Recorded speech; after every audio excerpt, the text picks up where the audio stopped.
নমস্কার, আমি জয়ন্তী চক্রবর্তী।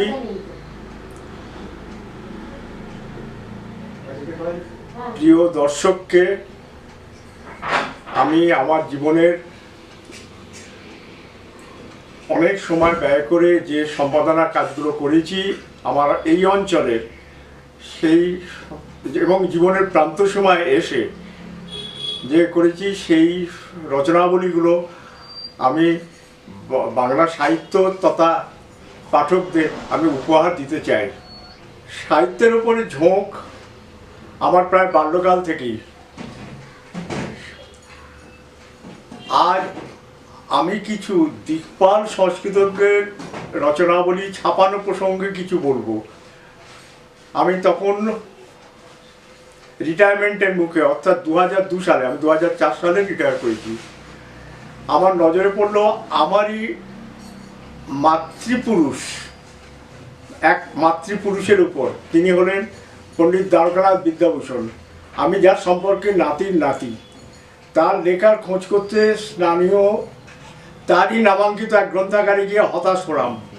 সেখানে তার কোনো বই পেলাম না, অথচ ছেলেবেলায়, অর্থাৎ এখন থেকে প্রায় 50 বছর আগে, সেখানে ক্যাটালগে এক পাতা জোড়া তার বইয়ের নাম ছিল। তখন গ্রন্থাগারটি সংস্কার করা হচ্ছে, নতুন বাড়ি হবে, তাই মাটি হয়ে যাওয়া বইয়ের মধ্যে প্রায় মাটি হয়ে যাওয়া বই যেটি ফেলে দেওয়া হয়েছিল সেটি বেঁচে ঝেড়ে পরিষ্কার করে দেখি নীতিসার গ্রন্থের 3 খণ্ড আর উপদাস পাড়ার 2 খণ্ড। তার মধ্যে নীতিসার খণ্ড, প্রথম খণ্ডটি প্রায় পড়া যাচ্ছে না। এরপরে দৌড়লাম জাতীয় গ্রন্থাগারে, সেখানে রোমরাজ্যের ইতিহাস বইটি অর্ধাংশ আছে, তাই সই কপি করে রাখলাম। গ্রন্থাগার কর্তৃপক্ষ বললেন এরপর বইটা ইস্যু হবে না, ডিসপোজালে যাবে। কি সৌভাগ্য! সে সময় আমি ব্রাহ্মী লিপি নিয়ে স্বয়ম্ভূভাবে গবেষণা করছি। দীনেশ সেনের ব্রাহ্মী স্ক্রিপ্টের উপরে লেখা বই দেখছি, খোঁজ নিয়ে দেখি সেখানে মানে এশিয়াটিক সোসাইটিতে আর কি, তখন এশিয়াটিক সোসাইটিতে দীনেশ সেনের বইগুলো পড়ছিলাম আর কি, দেখছিলাম। দেখি সেখানে রোমরাজ্যের ইতিহাস বইটা আছে, কিন্তু তার শেষ অর্ধাংশ। ভালোই হলো, প্রথমে বইটার যে অর্ধাংশ কপি করেছি, শেষে ওই বইটার দ্বিতীয় অংশ কপি করতে পূর্ণাঙ্গ বইটি পেলাম। গ্রিস দেশের ইতিহাস বইটা কিন্তু স্থানীয় লাইব্রেরিতেই পেলাম। বিশ্বেশ্বর বিলাপ কাব্যগ্রন্থটি স্থানীয় লাইব্রেরিতেই পেয়ে গেছিলাম। মোটামুটিভাবে এই বইগুলি যখন সংকলন করছি তখন আমার খেয়াল হলো আমার মার সংগ্রহে কল্পদ্রুমের 4.5 বছরের সংখ্যাগুলি বাঁধানো অবস্থায় আছে। সেগুলি বার করে যখন আদ্যপন্ত পড়ে ফেললাম, তখন দ্বারকানাথ বিদ্যাভূষণের বিপুল সাহিত্য সৃষ্টির পরিচয় পেলাম। বিশেষ করে বামদেব বলে একটি সুন্দর উপন্যাস, যোগিনী বলে উপন্যাসের অর্ধাংশ, এবং একাদশ অবতার বলে একটি প্রহসন আরও একটি পেলাম, বিধ্বস্ত তরুণী ভার্যা। তাছাড়া কত যে প্রবন্ধ, বিশেষ করে কালিদাসের উপরে তার রচনাংশ পরিচয় করিয়ে দিতে দিতে এক বিশাল প্রবন্ধের কিছু পেয়ে গেলাম, প্রায় 45 পৃষ্ঠার মতো। এরপর বেশ কিছু কবিতা, গীতি কবিতা গোত্রীয়, আর একটি দীর্ঘ রম্যরচনা দেবগণের মর্তে আগমন। এই লেখাটি যদিও সন্দিগ্ধ লেখা, তবু সংকলনে রাখবার মনস্থ করলাম। ডিপিটি করতে গিয়ে দেখি 2টি বিশাল খণ্ডে প্রায় 900 পৃষ্ঠা প্রতি খণ্ডে পড়ছে। কেউ আমাকে স্পন্সর করেনি, আমি স্বয়ং উদ্যোগী হয়ে বই দুটি ছাপাবার উদ্যোগ করি। তখনকার দিনে লক্ষাধিক টাকা খরচ হয়েছিল। তবে সামনেই 2019-এ দ্বারকানাথের জন্মের 200 ছিল, ফলে সেই খণ্ড দুটি অনেকটাই বিক্রি হয়ে গেল। 200 দ্বারকানাথ থেকে নিয়ে একটি, এবং অবশ্যই আমাকে নিয়ে অনেক পরিশ্রম করে প্রচার করেছিলেন যিনি, তার নাম অতি অবশ্যই ঋণ স্বীকার করে স্মরণ করতে হয়। তিনি হলেন 3 বারের স্থানীয় এমএলএ হেমেন মজুমদার। এখনও বেঁচে আছেন, জীর্ণ দেহ নিয়ে, 92 বয়স তার। এরপর পড়ি শিবনাথ শাস্ত্রীকে নিয়ে। তার যে লেখা আছে সে কথা বোধহয় কেউই জানে না। যার কথা বলছিলাম সেই শিবনাথ শাস্ত্রী, তার জন্মস্থান যদিও এখানে নয়, কিন্তু তিনি জন্মেছেন, বাল্যকাল কাটিয়েছেন, এখান থেকে পড়াশুনো করেছেন এবং স্থানীয় স্কুলে শিক্ষকতা করেছেন। তারপরে তিনি দীর্ঘদিন এখানেই বসবাস করেছেন। তারপরে তিনি ব্রাহ্ম ধর্মে আকৃষ্ট হয়ে কেশব সেনের কাছে গিয়ে স্বীয় ধর্ম ত্যাগ করে ব্রাহ্ম ধর্ম রূপান্তরিত হন। কিন্তু তার একটা সাহিত্যিক মনোভাব ছিল, যে সাহিত্যিক মনোভাবটা তার ব্রাহ্ম ধর্মের মধ্যে গিয়েও তার নষ্ট হয়নি বা ক্ষতিগ্রস্ত হয়নি, এবং সেই সাহিত্যের পরিমাণ কিন্তু বিপুল বিপুল বিশাল বিপুল। আমি একটু আভাস দিয়ে রাখছি। আসলে শিবনাথ শাস্ত্রীর জীবন তিনটে ধারা ছিল, তিনটে ধারায় প্রবহমান: ধর্মজীবন, কর্মজীবন এবং সাহিত্য জীবন। তিনি একজন নন, তিনটি প্রতিষ্ঠান স্বরূপ। তার লেখা আমি আগেই বলেছি, বিপুল বিপুল পরিমাণ আমি আগেই বলেছি। মোটামুটি আমি একটু তালিকা বলে দিই। কাব্যগ্রন্থ তিনি 5টা লিখেছিলেন, উপন্যাস তিনি 5টা লিখেছিলেন, প্রবন্ধ গ্রন্থ প্রায় 5টা লিখেছিলেন, এবং ধর্মীয় গ্রন্থ যেগুলো সেগুলো প্রায় 5টি লিখেছিলেন। আর শিশুপাঠ্য রচনা তার পরিমাণও খুব কম নয়, বিপুল পরিমাণ, এবং তার মান যথেষ্ট যথেষ্ট ভালো। এবং আমরা তাকে মানে অতি সহজেই উপেন্দ্র কিশোর বা সুকুমার রায়ের সমপর্যায়ে ফেলতে পারি শিশু সাহিত্যে। আর কাব্যগ্রন্থগুলো হলো, 1 নম্বর হচ্ছে নির্বাসিতের আত্মবিলাপ। আমি দ্রুত পড়ে যাচ্ছি কারণ এখানে ওইভাবে আলোচনা করার সময় পাবো না, সুযোগ পাবো না, তবু নামগুলো বলে যাই। নির্বাসিতের আত্মবিলাপ, পুষ্পমালা, পুষ্পাঞ্জলি, হিমাদ্রি কুসুম, ছায়াময়ী পরিণয়। উপন্যাস ছিলেন 5টা: মেজবউ, বিধবা ছেলে, যুগান্তর, নয়নতারা, উমাকান্ত। এর মধ্যে আমি একটু বলে নিই। মেজবউ আমি একটা সংস্করণ দেখছি, 19তম সংস্করণ, অর্থাৎ বইটা খুব চালু ছিল। এবং যুগান্তর বলে যে বইটা, সেই বইটার এত প্রভাব ছিল যে একটা বিপ্লবী দল তাদের নামই রেখেছিলেন শিবনাথ শাস্ত্রীর এই যুগান্তর উপন্যাসের অনুকরণে। প্রবন্ধ গ্রন্থ লিখেছেন গৃহধর্ম, বিবিধ প্রবন্ধ। তার সবচেয়ে বিখ্যাত বই, যেটা এখনও যা পাঠ্য আছে MA পর্যায়ে বা স্নাতকোত্তর পর্যায়ে, সেটা হলো রামতনু রায়ণী ও তৎকালীন বঙ্গ সমাজ এবং আত্মচরিত। আর এছাড়াও আরেকটা বই আছে, আত্মপরীক্ষা। ধর্মীয় গ্রন্থ এই সম্বন্ধে একটু বলে নিই। ধর্মীয় গ্রন্থ বলে যেন অনেকেই না হয় আর কি, মানে নাক কুচকোয়, মানে নাসিকা কুঞ্চন যেন না করে, কেননা এর লিখিত ধর্মীয় গ্রন্থগুলো মান এবং মর্যাদা অত্যন্ত উঁচু মানের। এবং এই প্রসঙ্গে আমি একটু বলে নিই, তার বইগুলোর নাম আগে বলে নিই। এই কি ব্রাহ্মবিবাহ, এটি লিখেছিলেন তিনি কেশবচন্দ্র সেনের মেয়ের বিয়ে উপলক্ষে কুচবিহারের রাজ পরিবারের সঙ্গে। এবং এটা একটা বিরাট ঘটনা ছিল, কারণ এই ঘটনার পরই ব্রাহ্ম সমাজ ভেঙে দুভাগ হয়ে যায়। বাগোৎসবের উপদেশ, ধর্মজীবন, সাধু জীবন, মহর্ষি ও ব্রহ্মানন্দ, এগুলো হচ্ছে ধর্মীয় গ্রন্থ ছিল। ধর্মীয় গ্রন্থ সম্বন্ধে আমি আরেকটু বলে নিই। রবীন্দ্রনাথ ঠিক তুলনা না, মানে জাস্ট একটা কথা বলে নিই আর কি। রবীন্দ্রনাথ আমরা জানি প্রচুর কাব্য লিখেছেন, কবিতা লিখেছেন এবং কাব্যগ্রন্থও আছে, কিন্তু তার সবচেয়ে বেশি লেখা কিন্তু ধর্মীয় সংক্রান্ত। তার শান্তিনিকেতন এবং ধর্মীয় লেখা পরিমাণ কিন্তু অন্তত পৃষ্ঠার সংখ্যার দিক দিয়ে অনেক বেশি। যাই হোক, এবং শিশু পাঠ্যক্রমে অদ্ভুত সব লেখা আছে যা এখনো পড়া যায়, এবং এখনো কিশোর, শিশু বলতে একেবারে শিশু নয়, উনি লিখেছিলেন কিশোরদের জন্য। যেমন সত্যজিৎ রায় লেখেন কিশোরদের জন্যে, ইনিও তাই কিশোরদের জন্য লিখেছিলেন। এই কিশোরদের উপকথা, স্বনামা পুরুষ, শিশু পাঠ্য কবিতা, সাহিত্য রত্নাবলী এবং ছোটদের গল্প, এই 5খানা স্বতন্ত্র বই আছে। এবং এই বইগুলো আমি ব্রাহ্ম সমাজকে বলেছি তারা যেন যত শীঘ্র পারে সম্ভব করে একত্র করে কিশোর রচনাবলী বলে ছাপাবার ব্যবস্থা করে। এবং তারা মানে এইভাবে রাজি হয়েছে, মানে মানসিকভাবে রাজি হয়েছে। এখন কবে করবে আমি জানি না সেটা। এছাড়া শিবনাথ শাস্ত্রী ইংরেজিতে কিন্তু অনেক লেখা লিখেছে, 9খানা গ্রন্থ আছে, 8 থেকে 9খানা গ্রন্থ আছে। এবং সে গ্রন্থগুলো মানে মান মর্যাদা কেউ কম নয়। তার মধ্যে সবচেয়ে বিখ্যাত হচ্ছে হিস্ট্রি অফ ব্রাহ্ম সমাজ, এক অসাধারণ লেখা। আচ্ছা, তারপর আরেকটা বই হচ্ছে ম্যান আই হ্যাভ সিন, এই বইটা অসাধারণ সুন্দর। এরকমভাবে 8-9খানা বই আছে। এই সমস্ত লেখাগুলো জোগাড় করে আমি আমার প্রায় 4.5 খণ্ড পড়লো। 4.5 খণ্ড বললাম এই জন্যে, তৃতীয় খণ্ডটা করার সময়তে আমি কিছু রচনা পাইনি, সেইগুলো পরবর্তীকালে পাওয়াতে তৃতীয় খণ্ডের পরিপূরক হিসেবে একটা অর্ধখণ্ড করলাম। সেই জন্য তৃতীয় খণ্ডটা 3.5 বা 3-এর পরে আরও অর্ধখণ্ড হবে, এবং চতুর্থ খণ্ডটা তো বিশাল পরিমাণ খণ্ড, মানে 4টে খণ্ড 4.5 খণ্ড মিলিয়ে প্রায় 5000 পৃষ্ঠার লেখা আমি উদ্ধার করেছি। এবং যাদের দিয়েছি, মানে সীমানাথ শাস্ত্রী প্রতিষ্ঠিত সাধারণ ব্রহ্ম সমাজ, তারা বিস্ময়ে অবাক হয়ে গেছে যে এত লেখা তার আছে।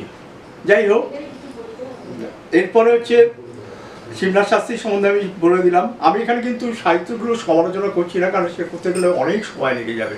এই বিপুল পরিমাণ সাহিত্য নিয়ে আমি আলোচনা করতে পারছি না। এরপরে শিবনাথ শাস্ত্রীর সময় প্রায় এখানকার এই সুভাষ গ্রাম, যার পুরো আগের নাম ছিল চাংরিপোতা, সেসব নামের ইতিহাসও আছে, আমি সেই নামের মধ্যে যেতে চাইছি না। সুভাষ গ্রাম নামটা মূলত হয়েছে সুভাষ বোসের, বিখ্যাত বিপ্লবী সুভাষ বোসের পৈতৃক বাসস্থান হিসেবে। সেই সুভাষ গ্রামের অঞ্চলে আমার বাড়ির পাশেই তারাকুমার কবিরত্নের বলে একজন অধ্যাপক ছিলেন, যিনি বাংলাতে 2 হাত ভরে লিখেছেন, এবং প্রতিটা লেখার মান অসাধারণ সুন্দর। বিদ্যাসাগরের একটু পরে, কিন্তু বিদ্যাসাগরের থেকে আমি এই যে দ্বারকানাথ বিদ্যাভূষণ বা শিবনাথ শাস্ত্রী বা তারাকুমার কবিরত্ন, এর যে নামগুলো করছি, এরা বিদ্যাসাগরের থেকে সাহিত্য, মানে গুণ এবং সাহিত্য রচনা শুধু পরিমাণেই যে বৃহৎ তা নয়, বিপুল তা নয়, তার বৈচিত্র্য, তার মান, তার সব কিছু ভালো। এবং এদের যেটা সবচেয়ে বড় উল্লেখ্য, আমি যে 3 জনের নাম বললাম, দ্বারকানাথ বিদ্যাভূষণ, শিবনাথ শাস্ত্রী এবং তারাকুমার কবিরত্ন, এরা প্রত্যেকেই প্রচুর কবিতা লিখেছেন, মানে কাব্যের হাত ছিল, যেটা বিদ্যাসাগরের ছিল না। এরপরে আমরা চলে আসবো অশোকনাথ শাস্ত্রী, গৌরীনাথ শাস্ত্রী। বিস্ময়করভাবে অশোকনাথ শাস্ত্রী, গৌরীনাথ শাস্ত্রী কিন্তু আমাদের এই অঞ্চলেরই লোক।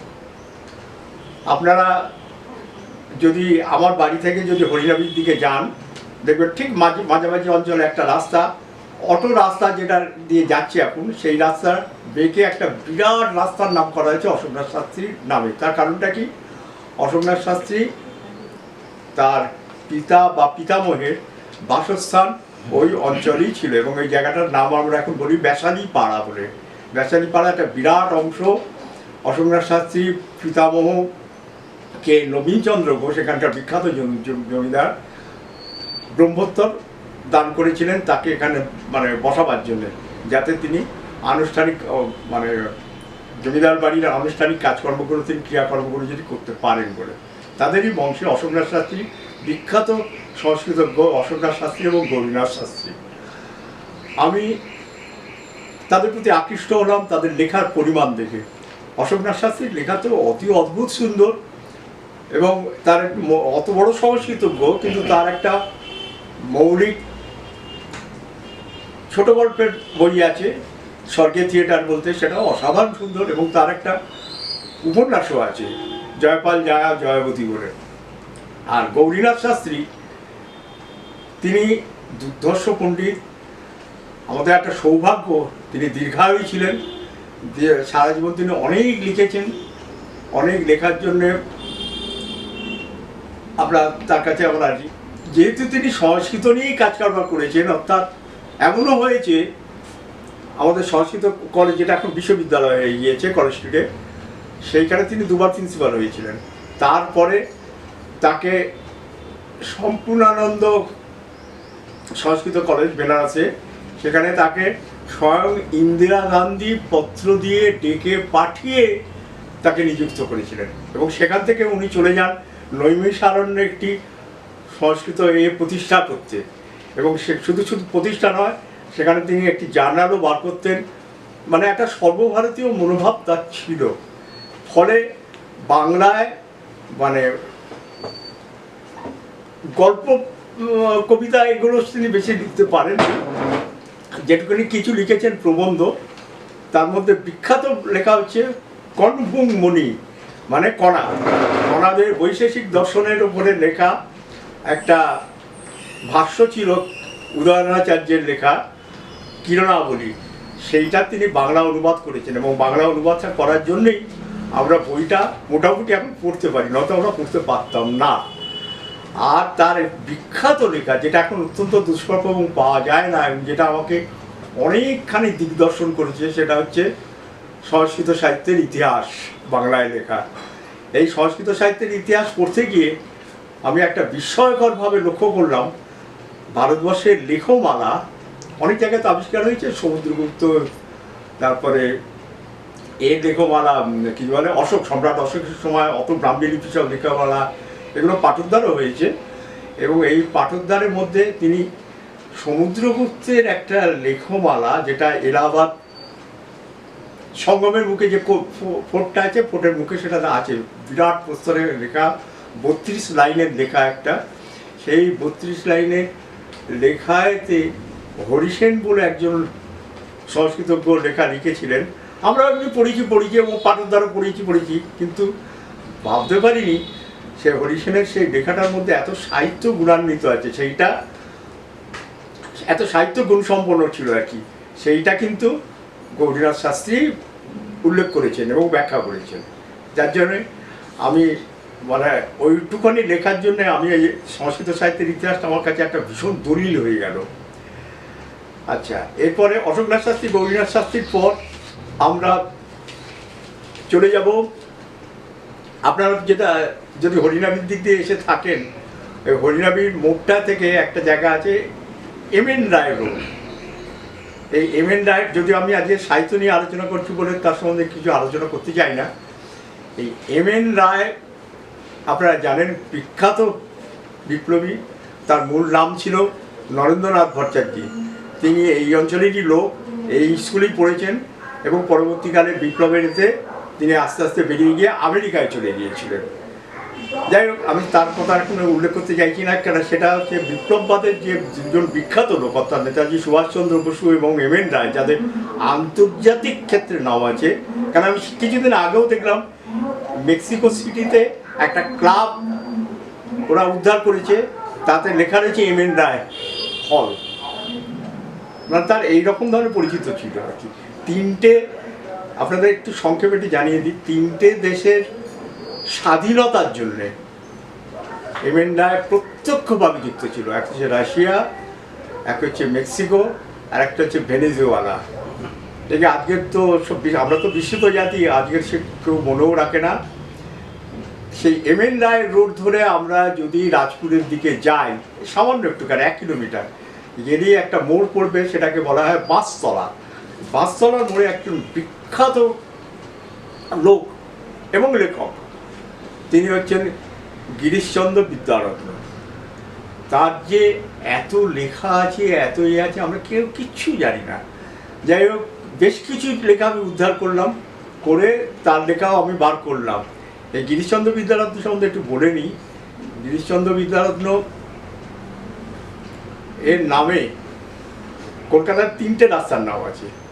তার মধ্যে যেটা বাসস্থান হিসেবে রাস্তাটা, সেই রাস্তাটা হচ্ছে একদম সায়েন্স কলেজের গায়ে একটা অক্টাহেড্রাল টাওয়ার আছে, দেখবেন 8 কোণা টাওয়ার আছে। ওই টাওয়ারটাকে ঘিরে যে ইউ শেপের যে রাস্তা, সেই লেন, সেটা রাস্তাটার নাম হচ্ছে গিরিশচন্দ্র লেন, গিরিশচন্দ্র বিদ্যারত্ন লেন।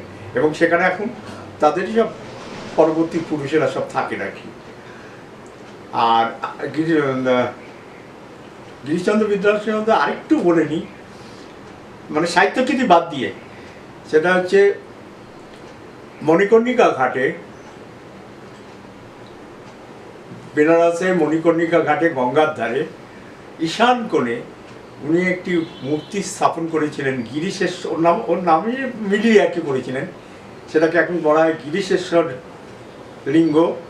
তার একটা মূর্তি স্থাপন করে একটি ছোট ছোট একটি মন্দিরও করে দিয়েছিলেন, আজও সেটা গেলে দেখতে পাওয়া যায়।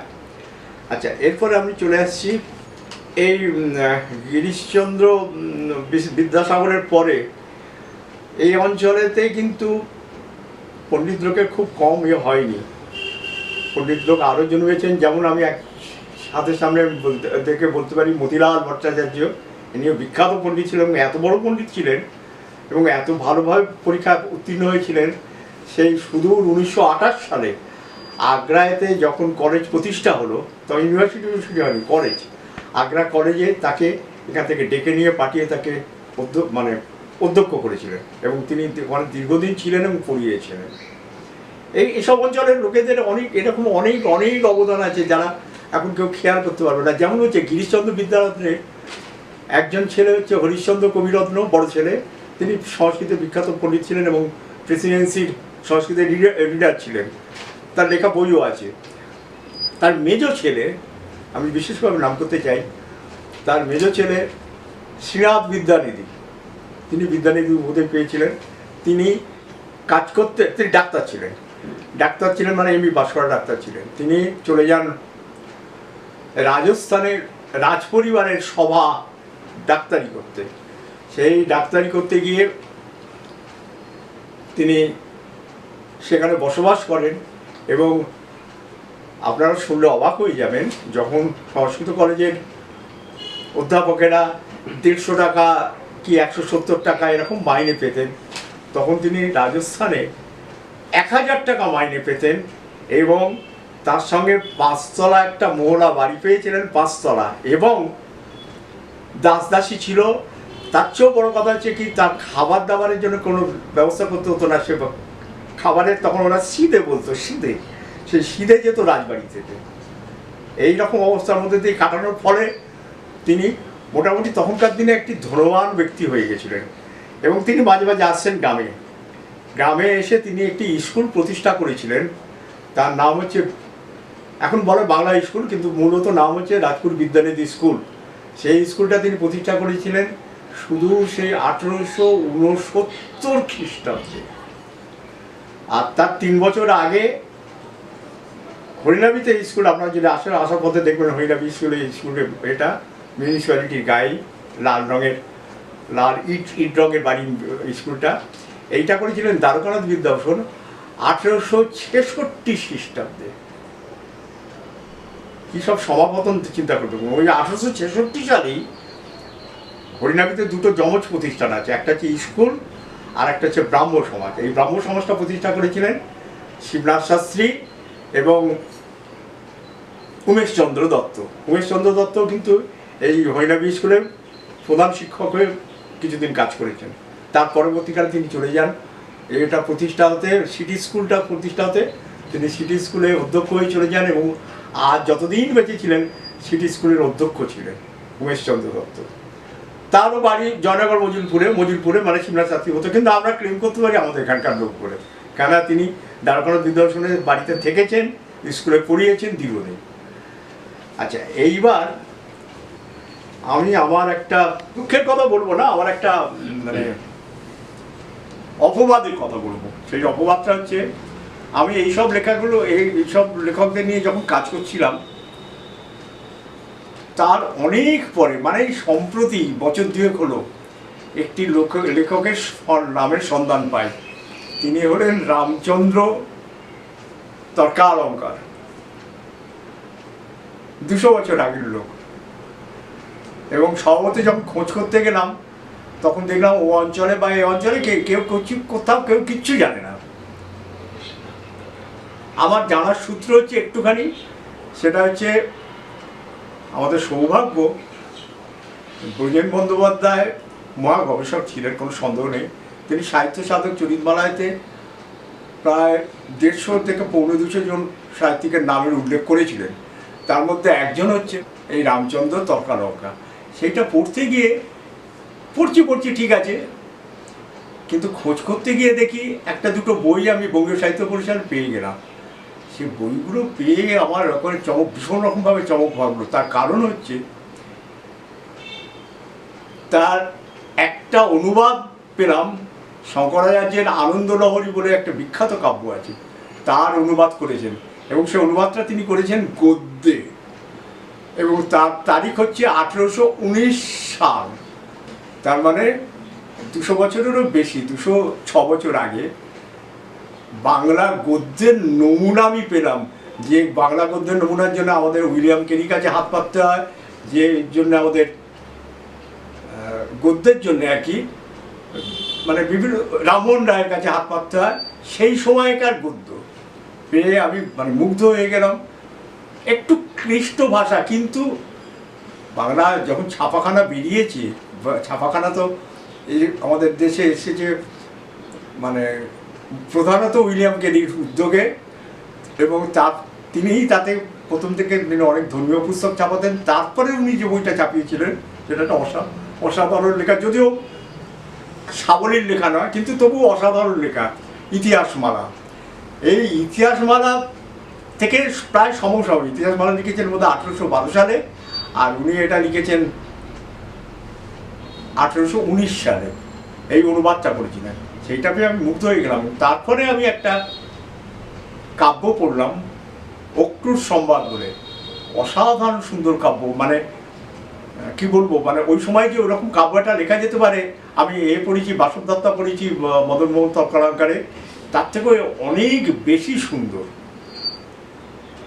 আর এরপরে ওনার দুটো মঙ্গল কাব্য পেলাম, তা একটা মঙ্গল কাব্য সম্পূর্ণ পাইনি, কিন্তু হরপার্বতী মঙ্গলটা পরিপূর্ণ পেয়েছে, এবং পরিপূর্ণ পেয়ে তার ভাষা সৌকর্য, তার অলঙ্কার, তার ছন্দ, তার ভাব দেখে এক অদ্ভুত মনে হলো। মানে ভারতচন্দ্র রায়গুণাকরের অন্নদামঙ্গলকে যেন আবার নতুন করে পড়ছি মনে হলো আর কি, এত সুন্দর ভালো লাগলো। এবং তফাৎটা হচ্ছে ইনি লিখেছেন সদ্য ছাপাখানা আবিষ্কার হওয়ার পরে, সেই হিসেবে আমি এনাকেও এই অঞ্চলকে মানে যুক্ত করতে চাই, এবং আপনারা শুনলে হয়তো আপনাদের ভালো লাগবে, এবং আমার তো ভালো লেগেইছে। আমি এই কাজটা নিয়ে যখন কাজ করছিলাম, তখন বঙ্গীয় সাহিত্য পরিষদ থেকে আমাকে একটা অফার দিয়েছে যে রামচন্দ্র তর্কালঙ্কারের ওপরে যে ম্যানুস্ক্রিপ্ট করবেন সেটা আমাদের দেবেন, আমরা এখান থেকে যদি ছাপাবার ব্যবস্থা করতে পারি। তা এই হলো আমাদের এখানকার এই অঞ্চলে বাংলা সাহিত্যের নবরত্নের স্থান। এখানেও কিন্তু ভরতচন্দ্র শিরোমণি কিন্তু পাশেই বাড়ি, লাঙলবেড়িয়াতে বাড়ি, এক পা দূরে আমাদের। এবং এরা এক সময়তে, আমি একটু বলে দিই কেন এসব ইতিহাসগুলো জানা দরকার, এবং এর সঙ্গে একটা ক্ষোভও আছে আমার। সেটা হচ্ছে, আগে ক্ষোভটা বলে নিই, তারপরে এটা বলছি। চিন্তাহরণ চক্রবর্তী অসাধারণ পণ্ডিত লোক, তার একটা বই আছে বাংলা সাহিত্যের সেবায় সংস্কৃত পণ্ডিত সমাজ। তিনি কিছু ভাটপাড়া পণ্ডিতের কথা উল্লেখ করেছেন, কিছু নবদ্বীপের উল্লেখ করেছেন, কিছু কলকাতার লোকের উল্লেখ করেছেন। যেমন একজন ফরিদপুর নিবাসীর উল্লেখ করেছেন হরিদাস সিদ্ধান্ত বাগীশ। কিন্তু এদের যত যেই যাই বলুন না কেন, এরা কিন্তু সাহিত্য রচনাতে আমার এই অঞ্চলের যে কজনের নাম বললাম তাদের সমতুল্য কেউ নয়। যাই হোক, তিনি লিখেছেন, এবং বিস্ময়করভাবে আমি অবাক হয়ে যাই যে তিনি দক্ষিণের এই লোকগুলোকে কী করে বিস্মৃত হলেন। দ্বারকানাথ বিদ্যাভূষণের মতো লেখক, রামনারায়ণ তর্করত্ন, আমি একজনের কথা বলতে ভুলেই গেছি, রামনারায়ণ তর্করত্ন, তিনি আমাদের এখানকার লোক। প্রথম 1854 সালে প্রথম বাংলা সামাজিক নাটক লেখেন কুলিনকুলো সর্বস্ব, কিন্তু তার বাইরেও তার অনেক অবদান আছে, অনেক অবদান আছে। এবং নাটকও তিনি অনেক সুন্দর সুন্দর নাটক লিখেছিলেন, সামাজিক নাটক। উভয় সংকট বলে একটা সামাজিক নাটক, এরকম বলে একটা সামাজিক নাটক, এরকম তিনি অনেক নাটক লিখেছেন। তাছাড়া পৌরাণিক নাটকও লিখেছিলেন কাজী। এবং তার রত্নাবলী নাটকটা নিয়ে শুনেছি মধুসূদন নাকি বলেছিলেন এইরকম লেখা সব এখন হচ্ছে, এর থেকে আমি ভালো লেখা লিখতে পারি বলে তিনি করেছিলেন। বেলগাছিয়ার যেখানে তো সে জায়গাটা এখন হেরিটেজ হয়ে গিয়েছে, নাট্যশালা, সেই হেরিটেজে ওখানে তিনি মানে মধুসূদন দর্শক ছিলেন। আমি যেসব পণ্ডিতদের কথা বললাম, যেমন দ্বারকানাথ বিদ্যাভূষণ, শিবনাথ শাস্ত্রী, তারাকুমার কবিরত্ন, রামনারায়ণ তর্করত্ন, এরা প্রত্যেকেই কিন্তু সংস্কৃত কাব্য লিখেছেন এবং সংস্কৃত কাব্যগুলো মানে বিখ্যাত বিখ্যাত কাব্য। যেমন আমি বলছি, রামনারায়ণ তর্করত্নের একটা কাব্য ছিল দক্ষযজ্ঞম। সেইটা বিলে তখন কাওয়েল সাহেব প্রিন্সিপাল ছিলেন, তিনি বিলেতে মানে অবসর হয়েছিলেন, রিটায়ার করে বিলেতে ছিলেন। সেখান থেকে তিনি এ করে আর কি রেকমেন্ড করে কাব্য উপাধ্যায় বলে এই এটা দিয়েছিলেন, উপাধিটা দিয়েছিলেন রামনারায়ণ তর্করত্নকে দক্ষযজ্ঞম কাব্য নাটকের জন্য। দ্বারকানাথ বিদ্যাভূষণের দুটো সংস্কৃত লেখা আছে, মানে সংস্কৃত মানে কি সংস্কৃত অনুবাদ আর কি। একটা হচ্ছে মনুসংগীতা তিনি অনুবাদ করেছিলেন, আর একটা বিখ্যাত অনুবাদ হচ্ছে সাংখ্য দর্শন। তিনি কিন্তু ধরে ধরে পৃষ্ঠা ধরে ধরে করেছিলেন অনুবাদ। এরকম প্রত্যেকেরই তারকুমার কবিরত্নের দুখানা সংস্কৃত লেখা আছে। একটা হচ্ছে হিমালয় দর্শনম, সেটা অপূর্ব সুন্দর, মানে এখনো আমরা পড়লে অদ্ভুত সুন্দর লাগে। এবং এখানে পটভূমিকায় কালিদাসের সময়কার নিয়ে পটভূমিকায় নয়, এখানে পটভূমিকায় লেখা, মানে এরা উঠছে পিঠে তিনমন কাঠের বোঝা নিয়ে, মেয়েরা পাহাড় বেয়ে উঠছে, সেই সবের বর্ণনা, এত অদ্ভুত সুন্দর লেখা। আর একটা লেখা আছে কৃষ্ণমূর্তি রসামৃতম। যাই হোক, এদের সব লেখাগুলো বলতে গিয়ে আমি না খেয়ে হারিয়ে ফেলি। এবং আপনারা হয়তো বলতেই পারেন এইসব লেখাগুলোর উৎসটা কি। উৎসটা সত্যি কথা বলতে কি, এইসব বিপুল সাহিত্য কৃতি যখন নমুনা পাচ্ছি, উদাহরণ পাচ্ছি, তখন আমার মধ্যে একটা ভেতরে থেকে একটা, এবং আমার বাড়ির পাশেই, এবং কেউ কেউ আছেন যারা আমার পূর্বপুরুষ গোত্রীয় আর কি, কাজেই তার সঙ্গে আমি একটা আত্মীয়তা অনুভব করি আর কি। এবং যখন এইরকম বিপুল সাহিত্যের পরিচয় পাচ্ছি, তখন আমার আক্ষেপ হচ্ছে যে এদের স্থান কেন বাংলা সাহিত্যের ইতিহাসে থাকবে না। এই এত বিপুল পরিমাণে বাংলা সাহিত্যের ইতিহাসে তার, এবং আমি এই বলছি, আমি পিরিয়ডটা ধরছি 1819 থেকে 1919, এই 100 বছরের মধ্যে গদ্যের একটা বিবর্তন দেখছি 3-4 জনের লেখার মধ্যে, কাব্যের একটা বিবর্তন দেখা দিচ্ছি 2-3 জনের মধ্যে, নাটকেরও একটা বিবর্তন দেখছি লোকের মধ্যে। কাজে সাহিত্যের এই যে বিবর্তন বা সাহিত্য যে এ করা, তাদের যদি স্থান পাওয়ার মতো হয়। এবং আমি একবার আলোচনা করেছিলাম দ্বারকানাথ বিদ্যাভূষণ নিয়ে ডক্টর পবিত্র সরকারের সঙ্গে। তিনি বলেছিলেন আমি যখন বাংলার ইতিহাস যদি রিভাইজ করি, তার মধ্যে দ্বারকানাথ বিদ্যাভূষণের নাম অবশ্যই দেবো। যাই হোক, এইটুখানি যদি আমার কাছে যদি এসে যায়, আমি তাহলে বুঝবো আমার শ্রম সার্থক হয়েছে। এবং এই বিপুল পরিমাণ লেখা পরিশ্রম করার জন্যে আমি একটা ভেতর থেকে একটা ইন্সপিরেশনও পাই। আর এগুলো জনপ্রিয় হোক, এবং এই করার জন্যে আমি দর্শকদের সামনে আবেদন করছি এবং তাদের কাছে নতমস্তকে এই আমার এই কাজগুলো পৌঁছে দেবার ব্যবস্থা করছি। এবং এই সঙ্গে একটুখানি একটা কথা বলে নিই, এই রচনাবলীগুলো যদি কোনো কেউ, কারণ এই রচনাবলীগুলো নিয়ে প্রত্যেকটা নিয়ে কিন্তু গবেষণা করা যায়, প্রত্যেকটা লোকেরই, যেমন তারকুমারের সাহিত্য নিয়ে গবেষণা করা যায়, শিবনাথ শাস্ত্রীর সাহিত্য নিয়ে গবেষণা করা যায়, দ্বারকানাথ বিদ্যাভূষণের নিয়ে গবেষণা করা যায়, রামনারায়ণ তর্করত্নকে নিয়ে গবেষণা করা যায়, গিরিশ বিদ্যারত্নকে নিয়ে গবেষণা করা যায়, আমি এখন যাকে নিয়ে কাজ করছি রামচন্দ্র তর্কালঙ্কার, একে নিয়েও গবেষণা করা যায়। গবেষণার জন্য যদি কেউ এগিয়ে আসেন, আমার কাছে অনেক তথ্য আছে এবং অনেক রেফারেন্স বইও আছে। আমার সঙ্গে যোগাযোগ করলে আমি খুব আনন্দিত হব এবং মানে তাদের এও করবো আর কি, অনুমোদনও দেবো। এই বলে আমি আমার বক্তব্য শেষ করছি। নমস্কার। নমস্কার, আমি উপমা ভট্টাচার্য বলছি।